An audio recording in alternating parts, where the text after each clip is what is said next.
आए दरे गैर पर सर झुकाने वालों, जंगल के अंदर अपनी जान बचाने के लिए भी किसी गैर के सामने सजदा करना जायज नहीं है। मजार पे जाके चादर चढ़ाओ, माथा टेको और कहो बाबा तेरे दर पे आया हूं तो झोला झोली भर के जाऊंगा। एक मक्खी जिसने मार के चढ़ाई वो कहां गया? जहन्नम में। हम क्या क्या चढ़ा देते हैं। अल-यौमा अकमलतु लकुम दीनकुम व अतममतु अलैकुम निअमती व रज़ीतु लकुमुल इस्लाम दीना। आज मैंने तुम्हारे लिए तुम्हारे दीन को कंप्लीट कर दिया, मुकम्मल कर दिया और अपनी नेमतों का इत्माम कर दिया, अपनी नेमतें पूरी कर दी। व रज़ीतु लकुमुल इस्लाम दीना, और आज मैं तुम्हारे इस दीन से, इस इस्लाम से मैं राजी और खुश हो गया। आज मैं तुम्हारे इस दीन से, इस्लाम से राजी और खुश हो गया। ये वही इस्लाम है जो नबी अकरम के ज़माने में मुकम्मल हुआ, और अल्लाह उसी इस्लाम से राजी है जो नबी ने हमें दिया। याद रखना, जो दीन नबी ने हमें नहीं दिया और नबी अकरम के गुजर जाने के बाद बहुत से कठमुल्लाओं ने अपनी तरफ से इस दीन में नई नई चीजें ईजाद करके हमें दी हैं, वो दीन नहीं हो सकती हैं। आप देख लीजिए, एक चिल्ला रहा है अल्लाहु अकबर अल्लाहु अकबर, और पूरी अजान देने के बाद ला इलाहा इल्लल्लाह, ख़त्म, आया मस्जिद में नमाज का वक्त हो गया। इसके बाद एक दूसरा आता है अल्लाहु अकबर अल्लाहु अकबर, उसकी अजान भी ख़त्म होती है ला इलाहा इल्लल्लाह पर। उसके बाद वो नमाज पढ़ता है और नमाज पढ़ने के बाद फिर वो दरूद शरीफ या सलाम पढ़ना शुरू कर देता है। मुस्तफ़ा जाने रहमत पे लाखों सलाम, फला फला सलाम, फला पे लाखों सलाम। कभी आपने सुना है लाखों सलाम कह देने से लाखों सलाम हो जाएंगे? आप ही बताइए। आप कहिए जर्जी साहब लाखों बार अस्सलामु अलैकुम, तो लाखों बार हो जाएगा। अगर लाखों बार कह देने से लाख बार हो जाने वाला होता तो हम 33 बार क्यों पढ़ें सुभान अल्लाह, 33 बार क्यों पढ़ें अल्हम्दुलिल्लाह, 34 बार क्यों पढ़ें अल्लाहु अकबर? हम तो कहते हैं 33 बार सुभान अल्लाह, हो गया। हम तो कहते हैं 34 बार अल्लाहु अकबर, हो गया। जब तुम एक बारी भी कह देते हो मुस्तफ़ा जाने रहमत पे लाखों सलाम, जब लाखों कह देने से लाखों हो गया, तो हम 34 कहने से 34 नहीं होगा, हमारे 33 कह देने से 33 नहीं होगा। हो तो मौलाना बात तो सही कह रहे हो, लेकिन हमारे बाप 9 9 19 कहते हैं, हम 18 क्यों कहेंगे?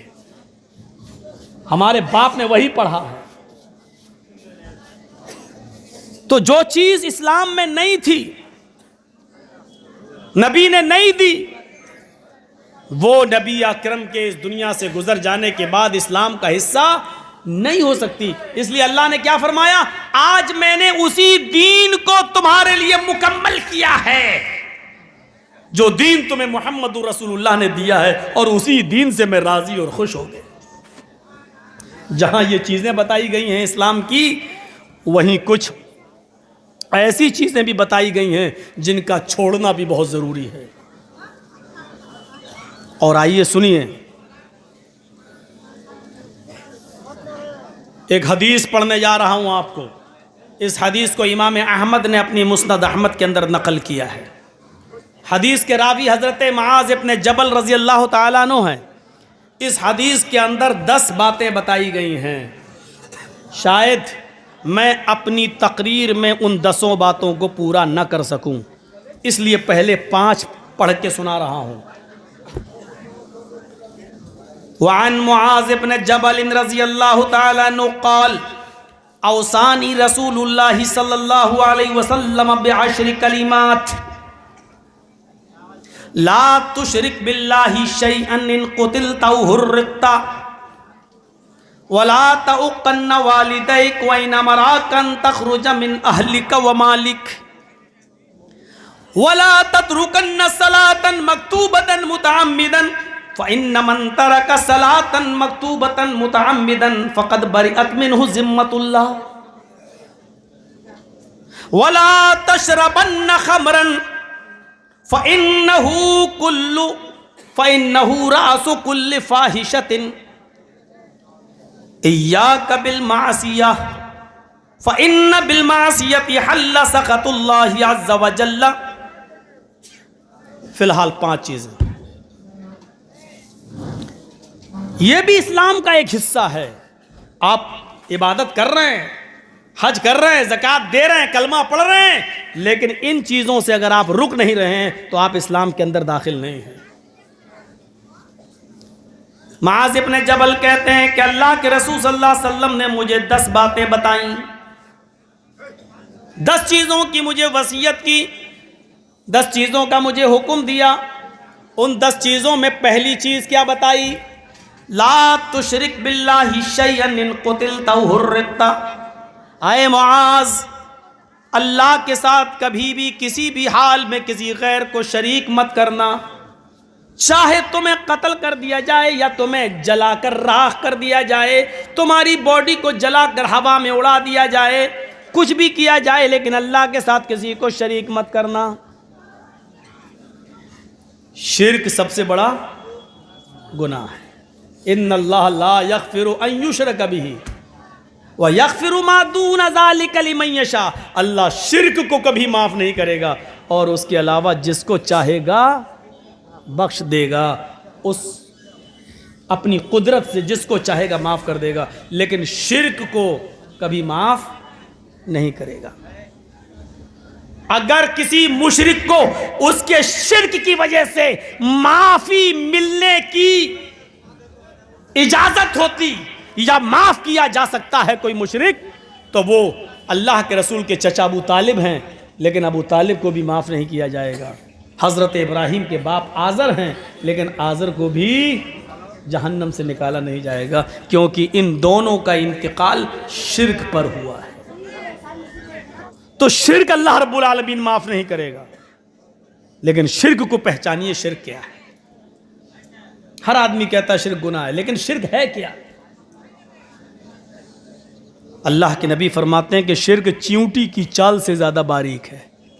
हम कर जाते हैं और पता नहीं चलता। जर्जिस साहब को बुखार आ गया, सर में दर्द है, डॉक्टर के पास गए, जल्दी से 102 102 डिग्री बुखार तेज, पैरासीटामोल दिया, डोलो दिया, कुछ दिया, जल्दी से खाया पिया, खाना ना खा के थोड़ी देर के बाद आराम, माशाल्लाह अच्छा आराम मिला। मौलाना साहब कैसी तबीयत है? बहुत अच्छी। उस डॉक्टर ने मुझे ठीक कर दिया है। शिर्क हो गया। अरे फलां डॉक्टर से दवा लाए, उसकी दवा से ठीक हो गए। शिर्क कर दिया हमने, हमें पता भी नहीं चला। हम समझ रहे हैं कि किसी मजार पे जाके चादर चढ़ाओ, माथा टेको और कहो बाबा तेरे दर पे आया हूं तो झोला झोली भर के जाऊंगा, यही शिर्क है? नहीं, शिर्क चींटी की चाल से ज्यादा बारीक है। जबकि हमें क्या कहना चाहिए? माशाअल्लाह, उस डॉक्टर की दवा मैंने खाई, अल्लाह ने उस डॉक्टर की दवा में शिफा रखी थी, अल्लाह के हुक्म से मैं ठीक हो गया। कहना यह था हमें, अल्लाह ने उस डॉक्टर के जरिए मुझे ठीक कर दिया, यह भी चलेगा। लेकिन हमने क्या किया?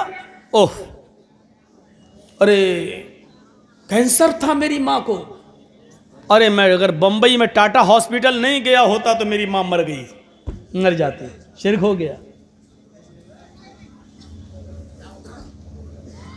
घर में कुत्ता पला हुआ, पालना नहीं चाहिए, मैं ये नहीं कह रहा हूं कि पालो, बहुत से लोग पालते हैं। घर में पला हुआ है, चोर आए चोरी करने, कुत्ते ने भौंकना शुरू कर दिया, चोर भाग गए। सुबह उठ के आपने कह दिया अगर कुत्ता ना होता तो चोरी हो जाती। शिर्क हो गया। इस कुत्ते की वजह से मेरे घर में चोरी बच गई। शिर्क हो गया। शिर्क चींटी की चाल से ज्यादा बारीक है, लेकिन हां, चूंकि यहां कसदन और जानबूझकर आप ये नहीं कह रहे हैं, इसलिए उस दर्जे में दाखिल नहीं होंगे। क्योंकि आपकी नीयत ये नहीं थी कि डॉक्टर नहीं सही किया है, आप ये जानते थे कि अल्लाह ही ने डॉक्टर के हाथ में शिफा दी है, लेकिन जबान से आपके निकल गया कि डॉक्टर की वजह से सही हो गए। यहां नीयत का दारो मदार है, नीयत देखी जाएगी। आइए, एक बियाबान जंगल है, जंगल में कुछ लोगों ने तुम्हें घेर रखा है, सबके हाथ में तलवारें हैं, आप अकेले हैं, और आपसे पूछा कि आपका नाम, मैंने कह दिया मोहम्मद जर्जीस। मुसलमान हो जी, अल्लाह का इनकार कर, मोहम्मद के रब का इनकार कर, वरना मैं तुझे कत्ल कर डालूंगा। या अल्लाह, ये सूरत हाल पैदा हो गई है, मैं क्या करूं। हदीस की किताब मुस्लिम शरीफ की हदीस के अल्फाज ये कहते हैं कि अल्लाह के नबी से यही सिचुएशन एक सहाबी ने पूछी थी कि जंगल में मैं अकेले पड़ जाऊं और लोग मुझे घेर लें और वो ये कहें कि मोहम्मद के रब का इनकार कर, अल्लाह का इनकार कर, तब मैं तुझे छोड़ूंगा। तो अल्लाह के रसूल, अगर मेरी जान जा रही हो, लेकिन अल्लाह का इनकार करने से अगर मेरी जान बच रही हो तो मैं क्या करूं। अल्लाह के नबी यहाँ क्या फरमाते हैं, आपने फरमाया अगर अल्लाह का इनकार करके तेरी जान बच रही है तो बचा ले, अल्लाह का इनकार कर दे। क्योंकि जब तू कलमा पढ़ता है तो उसका पहला हिस्सा भी इनकार पर ही मुश्तमिल है। ला इलाहा, कोई माबूद नहीं। आप तो अल्लाह का भी इनकार कर रहे हो ना। ला इलाहा, कोई है ही नहीं रब, कोई है ही नहीं माबूद इल्लल्लाह कह के अल्लाह का इकरार कर रहे हो। पहले तो आप इनकार ही कर रहे हो ना, पहले इनकार, ला इलाहा इल्लल्लाह, ला इलाहा, कोई है ही नहीं, अल्लाह का भी इनकार, बाद में कह रहे हो इल्लल्लाह। तो अगर अल्लाह का इनकार करने से तेरी जान बच रही है तो बचा ले, जब वो तुझे छोड़ दे, घर पे आ जाए तो फिर इल्लल्लाह कह देना, यानी अल्लाह के अलावा कोई फर्क नहीं पड़ेगा, तुम्हारी जान बच जाए तो ऐसा कर सकते हो। अल्लाह का इनकार करके तेरी जान बच रही है तो बचा लो। उसने मसला बदल दिया। उस सहाबी ने मसला पूछा, अल्लाह के रसूल, अगर वो ये कहे कि मेरे मालिक को सजदा करो, भाई उन 5-6 लोगों में उसका कोई सरदार भी हो और वो ये कहे कि नहीं, 5-6 आदमी मुझे घेर लें, सबके हाथ में तलवार है, वो ये कहें कि मेरे मालिक को सजदा करो तब मैं तुम्हें छोड़ूंगा, इसके सामने सर झुकाओ तब मैं छोड़ूंगा, और सजदा करने से ही मेरी जान बच सकती है, वरना नहीं, तो क्या मैं सजदा कर दूं। तो अल्लाह के नबी ने यहां क्या जवाब दिया वो सुनिए। अल्लाह के नबी फरमाते हैं, नहीं, इन कुतिलता औ हुर्रिकता, अगर तुझे टुकड़े टुकड़े भी कर दिया जाए तो करवा लेना, जलाकर राख कर दिया जाए तो करवा लेना, लेकिन अल्लाह के अलावा किसी और को सजदा ना करना। शिर्क समझ गए आप। अल्लाह को यह मंजूर है कि बंदा मेरा इनकार कर दे, लेकिन अल्लाह को यह गवारा नहीं है कि मेरा हक मार कर वो किसी और को दे दे, सजदा मेरे लिए है, ये किसी और को कर दे, ये अल्लाह को गवारा नहीं है। आए दरे गैर पर सर झुकाने वालों, जंगल के अंदर अपनी जान बचाने के लिए भी किसी गैर के सामने सजदा करना जायज नहीं है। अल्लाह का इनकार करके जान बच रही है तो बचा लो, लेकिन अगर किसी को सजदा करके तुम्हारी जान बच रही है तो नहीं बचा सकते हो। मर जाना गवारा कर लो, लेकिन गैर को सजदा ना करो। मुस्नद अहमद ही की एक हदीस है ना कि 2 लोग एक बुत के पास से गुजरे, मर्रा रजुलानी आला सनम, एक बुत के पास से गुजरे, एक मूर्ति के पास से गुजरे। मूर्ति पर एक आदमी बैठा हुआ था, जैसे आज मंदिरों में बैठे होते हैं, मज़ारों पे बैठे होते हैं, उस पत्थर की मूर्ति पर एक आदमी बैठा हुआ था। उन दोनों से कहने लगा, कर्रिब शैअन, कुछ चढ़ाओ इस मूर्ति पर, कुछ चढ़ाओ। सुनिए, बहुत गौर से सुनना, इस मूर्ति पर कुछ चढ़ाओ। इन दोनों ने कहा कि हमारे पास तो चढ़ाने के लिए कुछ नहीं है, मैं क्या चढ़ाऊं।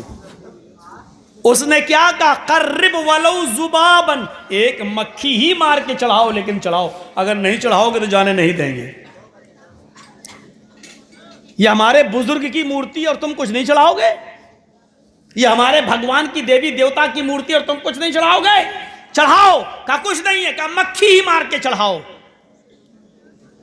एक आदमी ने मक्खी मारी, उनमें से एक ने और चढ़ा दिया। उन दोनों में से एक ने एक मक्खी मारी और उस बुत पे चढ़ा दिया। फखल्लौ सबीला, उन लोगों ने इसका रास्ता छोड़ दिया, जाओ तुमने मक्खी मार के चढ़ा दी, तुम जाओ, तुम्हारी जान हमने बख्श दी। दूसरे से कहा तुम भी चढ़ाओ, उसने कहा नहीं, मैं गैरुल्लाह पर कोई चीज नहीं चढ़ा सकता। हदीस के अल्फाज हैं फक़तलूहु, उस मूर्ति पर बैठे हुए लोगों ने मिलकर इसको मार डाला। किस जुर्म में? इसने एक मक्खी भी मार के नहीं चढ़ाई, इसको मार डाला। फदखलल जन्नह, अल्लाह ने इसको जन्नत में दाखिल कर दिया। एक मक्खी जिसने मार के चढ़ाई वो कहां गया? जहन्नम में। हम क्या क्या चढ़ा देते हैं। तो एक मक्खी चढ़ाई तो कहां गया? जहन्नम में। तो शिर्क को समझने की कोशिश करिए, शिर्क किसे कहते हैं। एक और शिर्क को समझिए, और बहुत अच्छी मिसाल दे रहा हूं मैं। ये कौन सी जगह है? चिमनी बाजार। आपके यहां का कोई आदमी दिल्ली में काम करता है, 2, 4, 6, 7 महीने, 8 महीने, 1 साल के बाद आता है। चिमनी बाजार से एक आदमी दिल्ली घूमने गया, आपके यहाँ ठहरा, आपने उसको कुतुब मीनार घुमाई, आपने उसको दिल्ली की जामा मस्जिद घुमाई, लाल किला घुमाया। अब वो वापस आ रहा है, आपने उसको कहा भाई अब तुम चिमनी बाजार जा रहे हो जी, गांव में मेरी बीवी रहती है, बच्चे रहते हैं जी, 5,000 रुपये की खूबसूरत साड़ी खरीद कर दिल्ली से आपने उसको दी, लीजिए मेरी बीवी को दे देना। आप उसकी साड़ी को लेकर आ रहे हैं, घर पहुंचते हैं, अपने नहाते हैं, धोते हैं, नाश्ता पानी करते हैं, चल दिए कहां? अपने दोस्त की बीवी के पास उसको साड़ी देने के लिए। दरवाजा खटखटाते हैं, बीवी ने दरवाजा खोला। जैसी दरवाजा खुलता है, सामने गांव का आदमी खड़ा है, अंदर दोस्त की बीवी है। बीवी ने कहा कहिए कैसे आना हुआ? आपके शौहर ने आपके लिए साड़ी भेजी है भाभी, मैं दिल्ली गया था घूमने के लिए, आपके शौहर के पास रुका था, जब वापस आने लगा तो आपके हस्बैंड ने, आपके शौहर ने ये खूबसूरत साड़ी भेजी आपके लिए। ईमानदारी के साथ बताइएगा, दिल से बताइएगा, जर्जीस का चेहरा देखकर नहीं। बीवी को किसकी तारीफ करना चाहिए? ईमानदारी का जवाब यही है, जिसने साड़ी भेजी उसकी, यानी शौहर की तारीफ। लेकिन बीवी बजाय शौहर की तारीफ के साड़ी देने वाले की तारीफ करने लगे, जो लाया है उसकी तारीफ करने लगे। एक्सक्यूज मी, माशाल्लाह आप तो बहुत अच्छे हैं, दिल्ली से साड़ी ले आए, आइए चाय पी लीजिए, और अपने दिल के सारे दरवाजे उसके लिए खोल दे। दिल्ली में आप बैठे हैं और मोहल्ले के किसी आदमी ने आपको खबर दे दी, साहब साड़ी आपने भेजी, और आपकी बीवी तो गुलछर्रे उसके साथ उड़ा रही है जो साड़ी लेके आया। मैंने उसके साथ मोटरसाइकिल पर बैठे हुए देखा, उसके साथ घूमते हुए देखा, उसके साथ होटल में चाय पीते हुए देखा, वो तो घूम रही है। ईमानदारी के साथ बताइएगा, क्या आप अपनी बीवी की इस बेगैरती को बर्दाश्त कर लेंगे? नहीं करेंगे। दिल की आवाज यही है कि आप अपनी बीवी की इस बेगैरती को बर्दाश्त नहीं करेंगे। कम बखत साड़ी मैंने दी, तारीफ उसकी कर रही है, मेहनत मैं कर रहा हूं, कमा मैं रहा हूं, 5,000 रुपए का हमने साड़ी खरीद कर तुझे बेची, और तारीफ तू उसके साथ घूम, उसके साथ रही, नाम उसका ले रही है। आप वहीं बैठे बैठे मोबाइल उठाओगे, बीवी के नंबर को डायल करोगे, ए डाइन चुड़ैल, क्या हुआ? उसके साथ घूम रही है। हाँ तो क्या हुआ? उसने वो साड़ी दी, आप वहीं से बैठे बैठे कहोगे तलाक तलाक तलाक। जब आप अपनी बीवी की इतनी सी बेगैरती बर्दाश्त नहीं कर सकते हो, तो अल्लाह तबारक व तआला अपने बंदे की इस बेगैरती को कैसे बर्दाश्त कर ले? कि रहमे मादर में पानी के एक कतरे की बूंद से उंगलियां मैंने बनाई, पोर मैंने बनाए, अंगूठा मैंने बनाया, उंगलियां मैंने बनाई, पैर मैंने बनाया, टखना मैंने बनाया, पिंडली मैंने बनाई, घुटना मैंने बनाया, रान मैंने बनाई, शर्मगाह मैंने बनाई, पेशाब व पायखाने का रास्ता मैंने बनाया, लीवर मैंने बनाया, पेट मैंने बनाई, आंतें मैंने बनाई, धड़कने वाला दिल मैंने दिया है, दिमाग में हजारों तारों का कनेक्शन डालकर चमकते हुए 2 ट्यूबलाइट आंखों की शक्ल में मैंने दिए हैं। तेरी माँ तो खाना खा रही थी और अल्लाह तेरी माँ के पेट के अंदर तेरा पैर बना रहा था। तेरी माँ पानी पी रही थी और अल्लाह तेरी माँ के पेट के अंदर तेरी आंख बना रहा था, तेरा कान बना रहा था। तेरी माँ अपने माँ के घर मायके गई हुई थी, लेकिन अल्लाह ताला तेरी माँ के पेट के अंदर तेरे कान बना रहा था, तेरा दिमाग बना रहा था। सारी कारीगरी पेट के अंदर मैंने की, लड़का लड़की मैंने बनाया। हाँ हाँ, तेरे दुनिया में आने से पहले हवा मैंने पहले पैदा कर दी, तेरे दुनिया में आने से पहले मैंने पानी पहले से मौजूद कर दिया, तेरे दुनिया में आने से पहले तेरी माँ की पिस्तान में हमने दूध पहले से भर दिया। सब कुछ मैंने किया। आए मेरे बंदे, जब तू अपने माँ के पेट से बाहर आया, तेरे बाप ने नाम दूसरे का ले लिया है। जब दुनिया से मैं तूने आंखें खोली, ये सारे काम मैंने किए। जब पैदा हुआ, बाहर आया, आंखें खोली तो नाम ले दिया। अजमेर वाले ने दिया, बदायूं वाले ने दिया, कछौचा वाले ने दिया, फुलवारी शरीफ वाले ने दिया। मेरे भाइयों, अल्लाह इस बेगैरती को कैसे बर्दाश्त करेगा जबकि सारी चीजें मैंने की हैं। अयहसबुल इंसानु अन युतरक सुदा अलम यकुन नुतफतम मिम्मन युमना सुम्मा काना अलकतन फखलक फसव्वा फजअल मिनहु ज़ौजैन अज़्ज़कर वल उन्सा अलैसा ज़ालिका बिक़ादिरिन अला अन युह्यिल मौता। ओ मेरे बंदे, बना सब अगर दुरुस्त मैंने किया।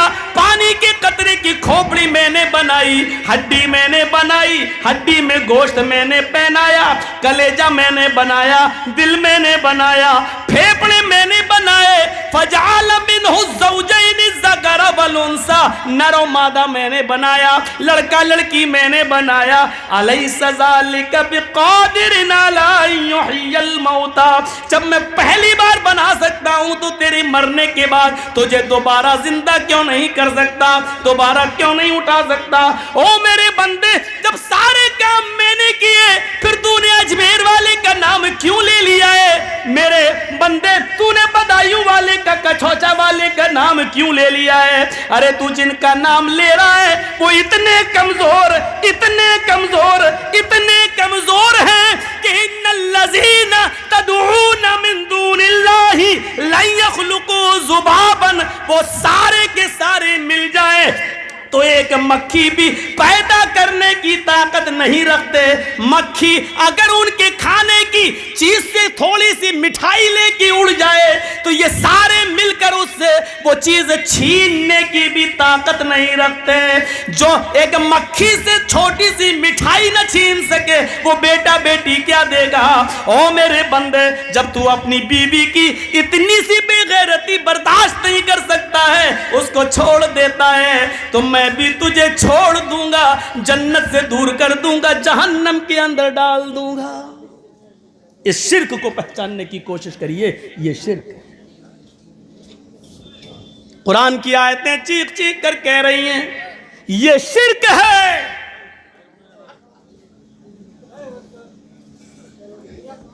हमको पहचानने की जरूरत है। ला तुशरिक बिल्लाही, तुम शिर्क मत करना। इन कुतिलता, चाहे तुम्हें कत्ल कर दिया जाए, औ हुर्रिकता, या तुम्हें जला कर राख कर दिया जाए, जल जाना गवारा कर लेना। और जाहिर बात है, अच्छा आप देख लीजिए ये क्या चीज है।